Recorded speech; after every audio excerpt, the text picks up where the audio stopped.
The music was a river of gold, flowing through the grand ballroom of Silverwood Keep, and Clara, for a brief and glorious moment, was floating upon it.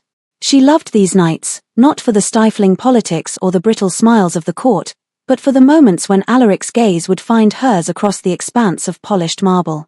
In those moments, he wasn't the king, burdened and severe, but the man she had married, the one whose laughter, rare as it was, could make the sunlit gardens feel like their own private world.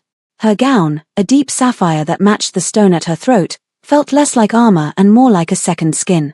She felt alive, her heart a fluttering bird in her chest. She was moving toward him now, a plate of delicate almond cakes in her hand, a treat she knew he favored but would never request himself. It was a small, secret language they shared. A gesture of care in a life governed by ceremony. He was speaking with the formidable Duke of Blackwood, his posture rigid, his expression a mask of regal indifference. But she saw the tension in his jaw, the faint line between his brows. He was tired. The trade negotiations had been dragging on for weeks, and the Duke was a notoriously stubborn man. Clara's steps quickened with a surge of protective tenderness. She would offer the cakes, a silent message of support, and perhaps her presence would soften the Duke's granite demeanor, if only for a moment. Her focus was entirely on Alaric's face, on the weary set of his shoulders, so much so that she failed to notice the small, almost invisible ripple in the Aubusson carpet, a buckle in the ancient wool raised by the heel of a passing courtier. Her slipper caught. The world tilted on its axis, a dizzying, sickening lurch. The plate of cakes flew from her grasp, a constellation of white powder and shattered pastry arcing through the candlelit air. She flailed, a desperate, graceless motion to regain her balance, but momentum was a cruel master. She tumbled forward, her hands thrown out to break her fall, and landed in a heap of sapphire silk and profound humiliation at the feet of her husband and the Duke of Blackwood. For a heartbeat, the entire ballroom held its breath. The music stuttered and died. 1,000 pairs of eyes, like 1,000 sharp needles, pricked her skin. The only sound was the faint, mocking tinkle of a silver fork skittering across the marble floor. Shame was a physical thing, a hot, creeping tide that flooded her cheeks and burned behind her eyes. She could feel the Duke's stare, cold and assessing. But it was Alaric's silence that truly terrified her.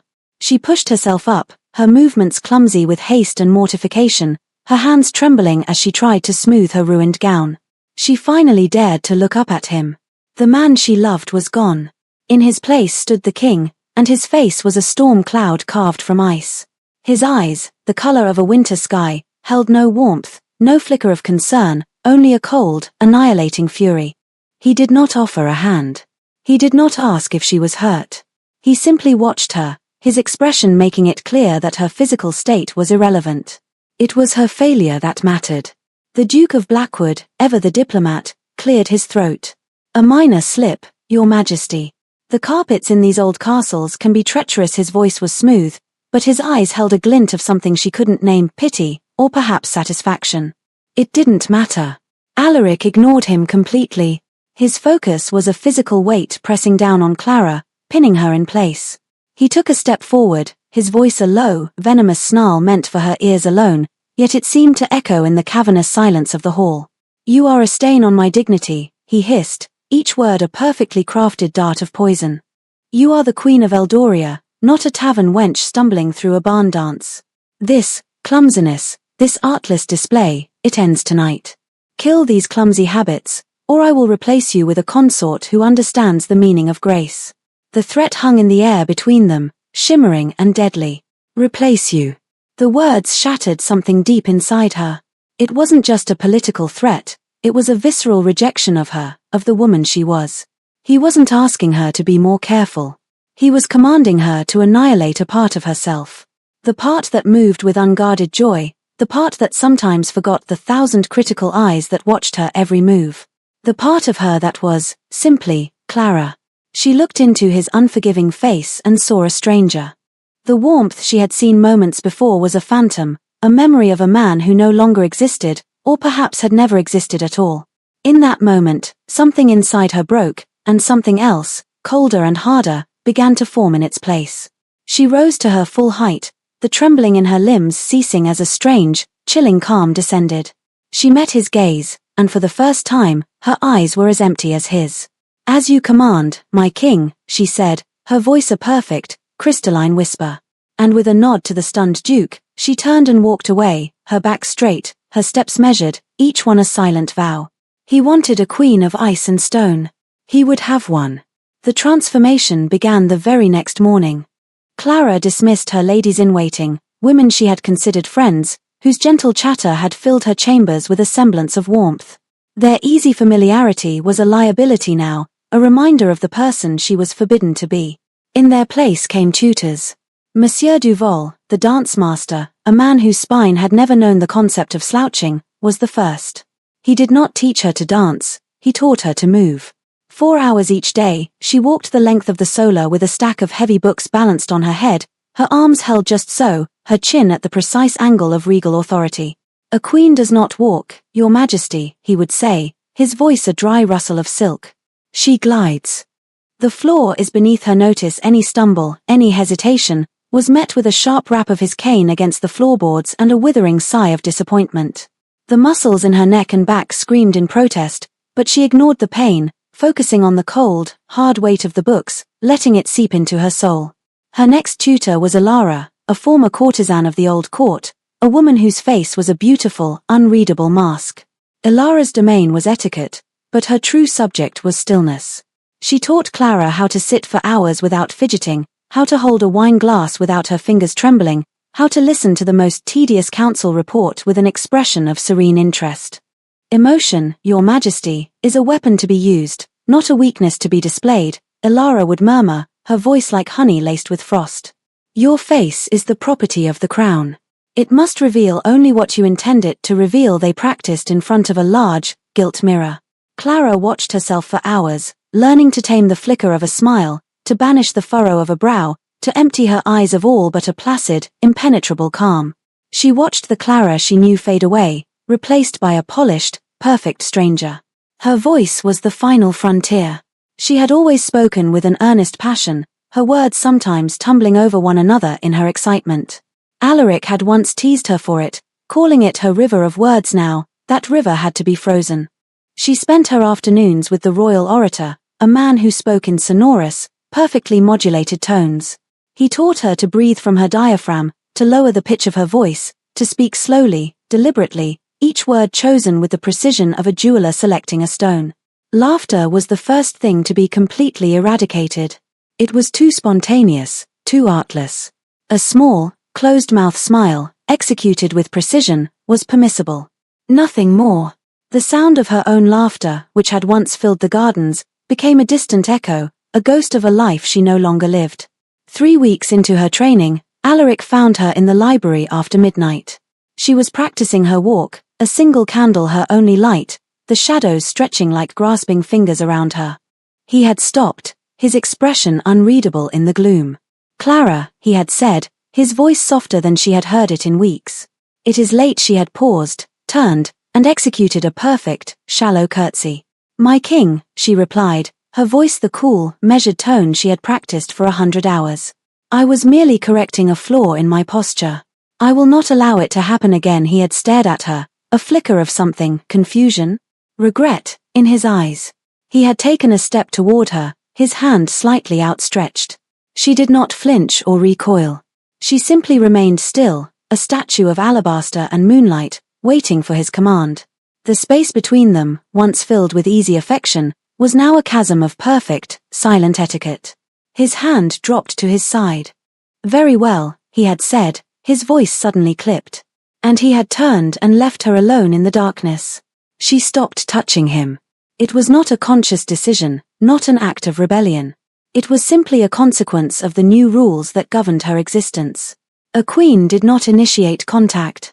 Her hands, once so quick to smooth his brow or rest on his arm, were now kept gracefully clasped at her waist. When they walked together, she maintained the prescribed distance, a foot of empty air separating them like a wall of glass. In their bed, she lay perfectly still on her side, a marble effigy in the moonlight, her breathing even and slow. She no longer reached for him in the night, no longer sought the warmth of his body. Her own body had become a fortress, and its gates were sealed. The clumsy girl who tripped on carpets was dead. The passionate woman who loved her husband was buried with her. In their place stood the Queen of Eldoria, flawless, graceful, and utterly, terrifyingly silent. She was everything he had commanded her to be. A perfect jewel, polished until every facet was sharp and brilliant, and all the light within it had been extinguished. The first time he saw the result of his command in its full, horrifying glory was at a meeting of the small council, 2 months after the fateful ball. Clara had never attended these meetings before. She had claimed, with a laugh that he now recalled with a painful ache, that the discussion of grain tariffs and border disputes made her head spin. But today, she had entered the council chamber behind him, her movements a fluid, silent poem. The assembled lords, grizzled and cynical men who had seen kings come and go, fell silent. They stared.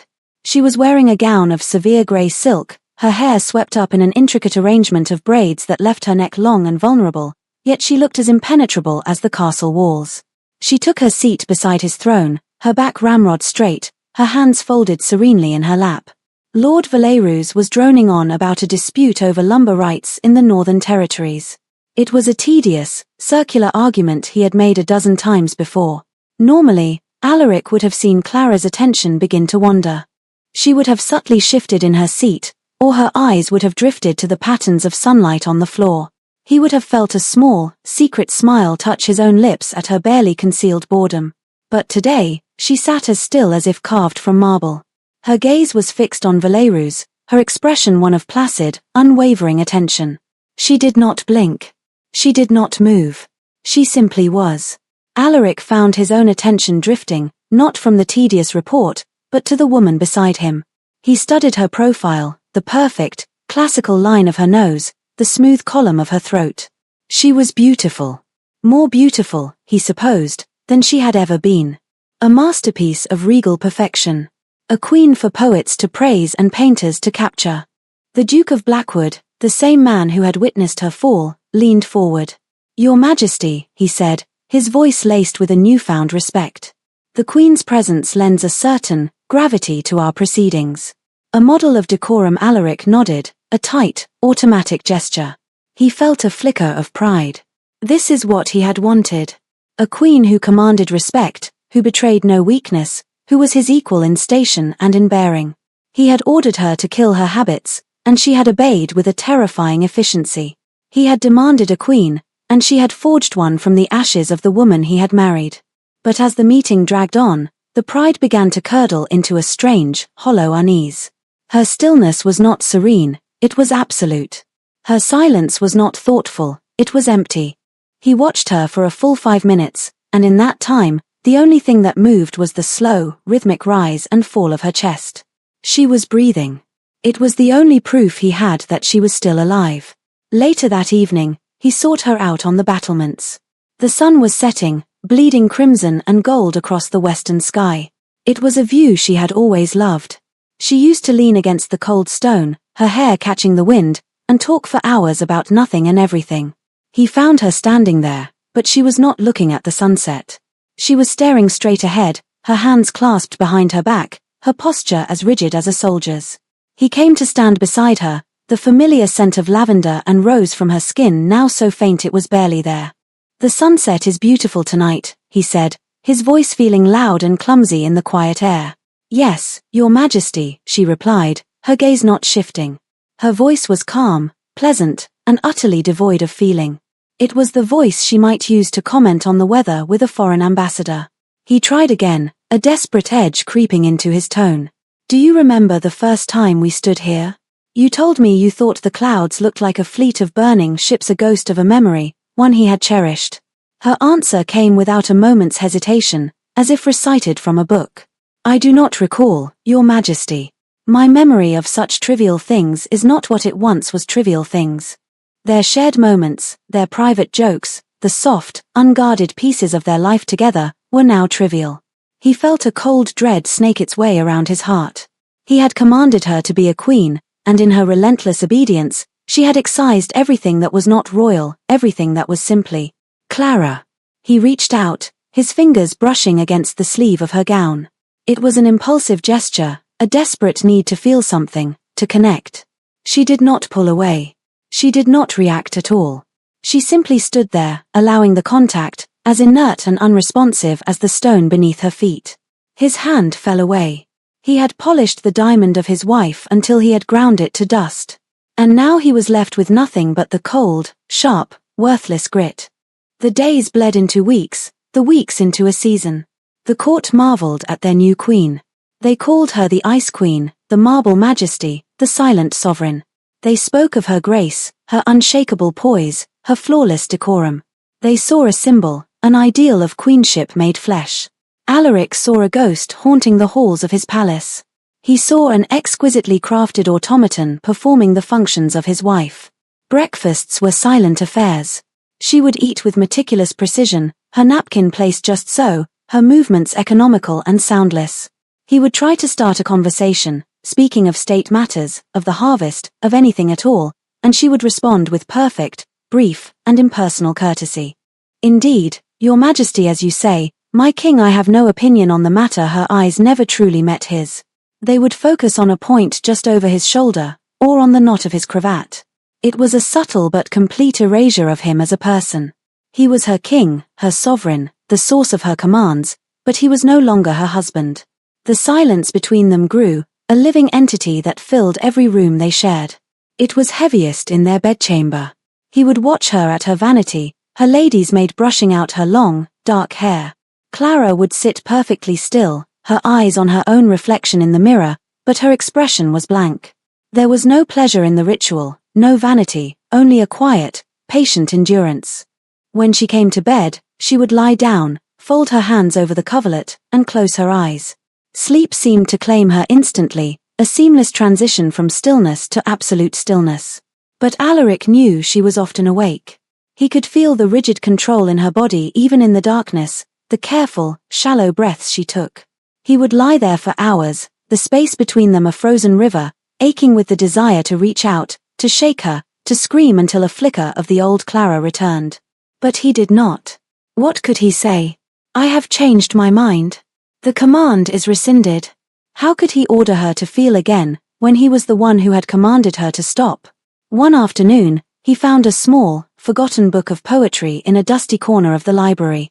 It was one she had loved, its pages softened with use, the corners of her favorite verses still faintly turned down. He brought it to her chambers, a foolish, hopeful tremor in his hand. She was arranging flowers in a vase, her movements precise, each stem placed with geometric accuracy. The resulting bouquet was beautiful, symmetrical, and completely lifeless. I found this, he said, holding out the book. I thought you might like to have it back. She turned, her eyes glancing at the book and then to his face, her expression unchanging. Thank you, Your Majesty, she said, her voice a cool, smooth stone. She took the book from him, her fingers brushing his for a fraction of a second. Her skin was cool. She did not open it. She simply placed it on a nearby table, aligning its spine perfectly with the edge. It was just another object in a perfectly ordered room. The gesture was more devastating than any angry words could have been. He had not just taken her laughter and her grace, he had taken her joy, her passions, her very self, and she had let him. She had handed him the pieces of her soul, and he had commanded her to throw them away. The hollowness inside him became a chasm, an emptiness so vast he feared it might swallow him whole. He looked at the perfect queen he had created, and for the first time, he truly understood the monstrous nature of his own pride. The grand banquet was meant to be the pinnacle of his reign, a celebration of the new trade alliance with the Southern Isles. The great hall was a masterpiece of opulence. Banners of gold and crimson hung from the rafters, and 1,000 candles glittered in the chandeliers, their light reflecting off the polished silver and sparkling crystal that covered the long tables. The air was thick with the scent of roasted meats, mulled wine, and expensive perfume. The drone of 100 conversations, punctuated by bursts of laughter and the music of a string quartet, created a symphony of success. Alaric sat at the head of the high table, a golden circlet on his brow, the weight of his crown and his kingdom on his shoulders. And beside him, his queen was a vision of perfection. She wore a gown of spun silver that seemed to drink the candlelight, and a necklace of diamonds glittered like frozen stars at her throat. Her hair was a marvel of engineering, a complex structure of coils and braids held in place by dozens of pearl-tipped pins, all of it surmounted by the heavy, ornate queen's crown. She was breathtaking. Every lord in the hall stole glances at her, their expressions a mixture of awe and admiration. She was the perfect consort, a testament to his power and taste. And as Alaric looked at her, a wave of such profound and desperate misery washed over him that he felt his breath catch in his chest. She sat like a statue. Her posture was flawless, her spine straight, her hands resting lightly on the table. When she drank from her goblet, the movement was a study in fluid economy. When she ate, it was with a delicate precision that left no stain, no crumb, no sign that she had taken any pleasure in the act. She listened to the prattling of the southern ambassador on her right with an expression of serene interest, inclining her head at the appropriate moments, offering a murmured, "Indeed," or "How fascinating," but her eyes, the beautiful dark eyes that had once danced with mischief and warmth, were vacant. They were like polished stones, reflecting the candlelight but holding none of it within. He watched her for what felt like an eternity, his own food growing cold on his plate. He saw the perfection everyone else admired, but he saw the cage beneath it. He saw the pins in her hair not as decoration, but as nails holding her together. He saw the crown not as a symbol of her station, but as a leaden weight pressing her down into this cold, silent abyss. He remembered a time, at a much smaller, less formal feast, when she had laughed so hard at a joke told by his court jester that wine had come out of her nose. He remembered the horrified gasp she'd given, the blush that had flooded her cheeks, and then the way her eyes had met his across the table, sparkling with shared, uninhibited mirth. He had fallen in love with her all over again in that moment. That woman was gone. He had murdered her. He had taken that vibrant, living, beautifully imperfect woman and replaced her with this cold, beautiful doll. The thought was a physical blow. The drone of conversation faded. The rich food tasted like ash in his mouth. He could not bear another moment of it. He could not sit beside this perfect stranger and pretend this was a victory. He pushed his chair back, the harsh scrape of wood on stone cutting through the noise of the hall. Every head turned toward him. A hush fell over the room. He stood, his knuckles white where he gripped the edge of the table. His voice, when he spoke, was not the measured tone of a king. It was the raw, ragged command of a desperate man. "Leave us." The words cracked like a whip in the sudden silence. There was a moment of stunned confusion. The lords and ladies exchanged uncertain glances. The southern ambassador's mouth hung slightly agape. Alaric's gaze swept the room, and it was the gaze of the king they all feared, the one who had forged a nation from war and fire.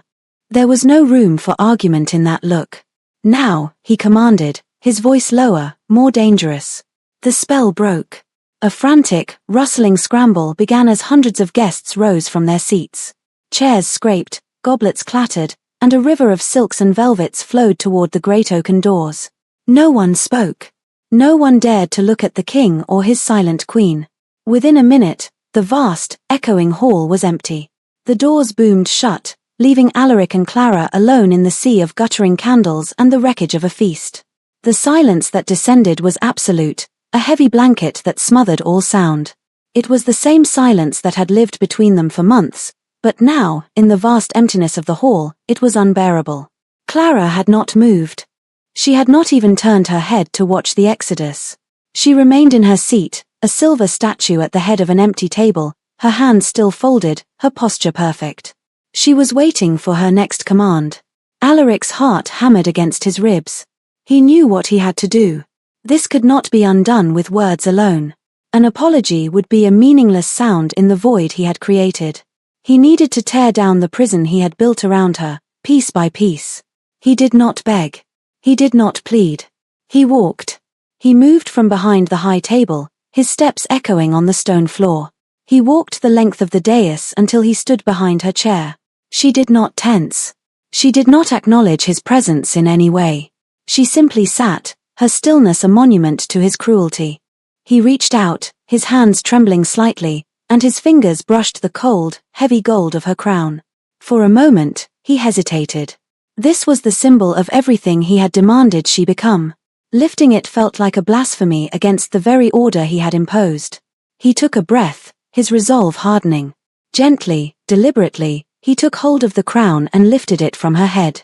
It was heavier than he expected. He set it down on the table with a soft, metallic thud. The sound was deafening in the silence.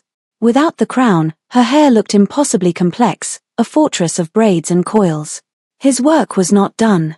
He moved to stand in front of her, forcing her to look at him, but her gaze remained fixed on the space just past his shoulder. "Clara," he whispered, his voice rough with unshed tears. She did not respond. Her face was a perfect, beautiful mask. He reached for her hair.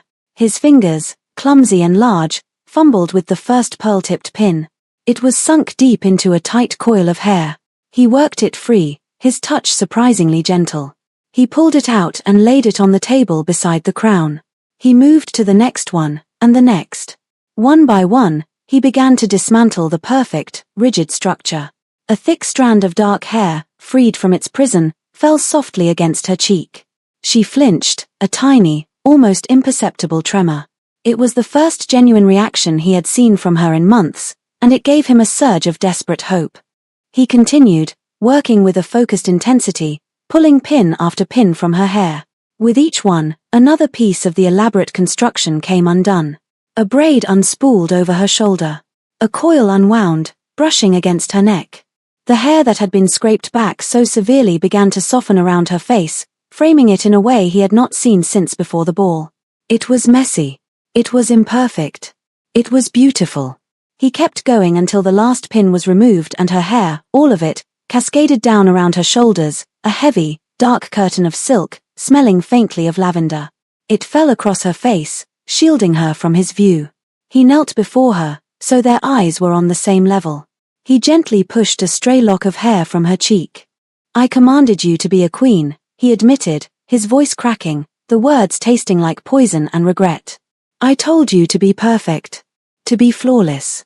And you, in your terrible, beautiful obedience, you did exactly as I asked." He looked at the statue he had made, and his heart broke. "Now," he said, his voice dropping to a raw, ragged plea. "Now I command you to stop." He saw a flicker in the depths of her empty eyes. A spark. A memory of light. "I don't want the statue," he choked out, the admission tearing through him. "I don't want the Ice Queen. I want my wife. I want Clara."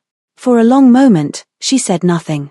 She simply stared at him, her face half hidden by the beautiful chaos of her hair. He saw the smooth, placid mask she had worn for so long begin to fracture. It started with a tremor in her lower lip, a tiny, uncontrollable quiver. Then her perfect posture wavered, her shoulders slumping just a fraction of an inch. A single tear welled in her eye, impossibly bright in the candlelight, and traced a slow, glittering path down her cheek. It was a crack in the dam. And then another tear followed, and another. The mask did not just crack, it crumbled. It disintegrated into dust, revealing the raw, wounded, terrified woman beneath. A sound escaped her lips, a choked, broken sob that was the most beautiful thing he had ever heard. It was a sound of pain, of release, of life. She launched herself from the chair and into his arms, her body racked with great, shuddering sobs. He fell back on the stone floor, pulling her with him, holding her tight against his chest as if he could physically piece her back together. She wept. She wept for the humiliation, for the endless hours of painful training, for the woman she had been forced to kill. She wept for the silence and the loneliness and the crushing weight of his expectations. Her tears soaked the front of his royal tunic, a warm, wet stain of grief and absolution. He buried his face in her messy, unpinned hair, inhaling the scent of her, the real scent of her, and whispered her name over and over again. "Clara. Clara. I'm sorry. I'm so sorry." They were inadequate words, pebbles thrown into a chasm of his own making, but they were all he had. He held her on the cold floor of the empty great hall, surrounded by the ghosts of a feast, and for the first time in months, he was not a king holding his queen. He was a man holding his wife, and he prayed to any god that was listening that it was not too late to find her again. He held her until the last of the 1,000 candles began to sputter and die, plunging the hall into a soft, forgiving gloom. The storm of her weeping slowly subsided into quiet, exhausted tremors. She was limp in his arms, her head resting on his shoulder, her breath catching in small, hiccuping sighs. He could feel the warmth of her body seeping through his clothes, a living, breathing heat that felt like a sunrise after a long, frozen night. He shifted, carefully, so he could look at her face. Her eyes were red-rimmed and swollen, her cheeks streaked with tears, her hair a wild tangle around her. She looked utterly broken and more beautiful than she had in the flawless silver gown. She looked real. "Alaric," she whispered, her voice raw and fragile. It was the first time she had used his name in what felt like a lifetime. The sound of it on her lips was a balm to his soul. "I tried," she said, her voice catching. "I tried so hard to be what you wanted, I know," he murmured, his thumb stroking her tear-stained cheek. "You were perfect. You were a perfect queen. And I was a fool. I was a cruel, proud fool." He pulled back slightly, needing her to see the truth in his eyes. "I asked you to destroy the part of you that I loved the most. Your warmth. Your light. I saw it as a weakness, because I was afraid. Afraid of the whispers in court, afraid of looking weak myself. I tried to forge you into a weapon, a shield for my own pride, and I nearly destroyed you in the process." She didn't offer him easy forgiveness. She simply watched him, her gaze searching his face, looking for the man she had married beneath the king who had condemned her. He saw the pain there, but he also saw a flicker of something else, something tentative and fragile, understanding. He had been a king, ruling by command. Now, he had to be a husband, and learn to ask. "Can you forgive me, Clara?" he asked, the words feeling small and insufficient for the magnitude of his crime. "Can we find our way back?" She didn't answer with words. Instead, she lifted a trembling hand and laid it against his jaw. Her touch was hesitant at first, then firmer. It was not the inert contact of the statue, it was a choice. A connection. She leaned in and rested her forehead against his. They stayed like that for a long time, breathing together in the near darkness, the silence between them no longer a chasm but a shared space of quiet, fragile healing. There were no more commands to give. There was only the slow, difficult work of rebuilding, stone by painful stone, the kingdom of two they had once shared. The journey back was not a simple one. The next morning, Alaric awoke to find Clara's side of the bed empty. A sliver of panic, cold and sharp, pierced his chest. He rose and found her by the window, wrapped in a simple dressing gown, staring out at the dawn. Her hair was still loose, falling in soft waves down her back. When she heard him approach, she turned, and he saw her instinctively straighten her posture, the old training etched into her very muscles. But then she seemed to catch herself. She visibly relaxed her shoulders, a small, conscious act of defiance against the queen he had made.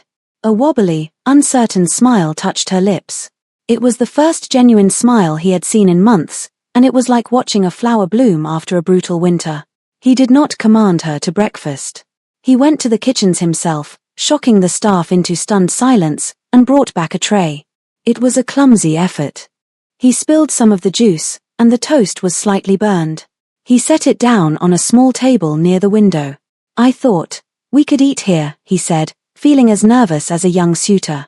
She looked at the tray, at his earnest, hopeful face, and a real laugh, soft and rusty from disuse, bubbled up from her chest.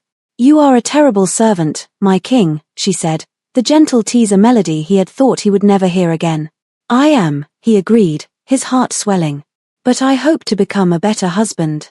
The court was a more difficult beast to tame. They had grown accustomed to the Ice Queen, and her sudden thaw was a source of confusion and gossip.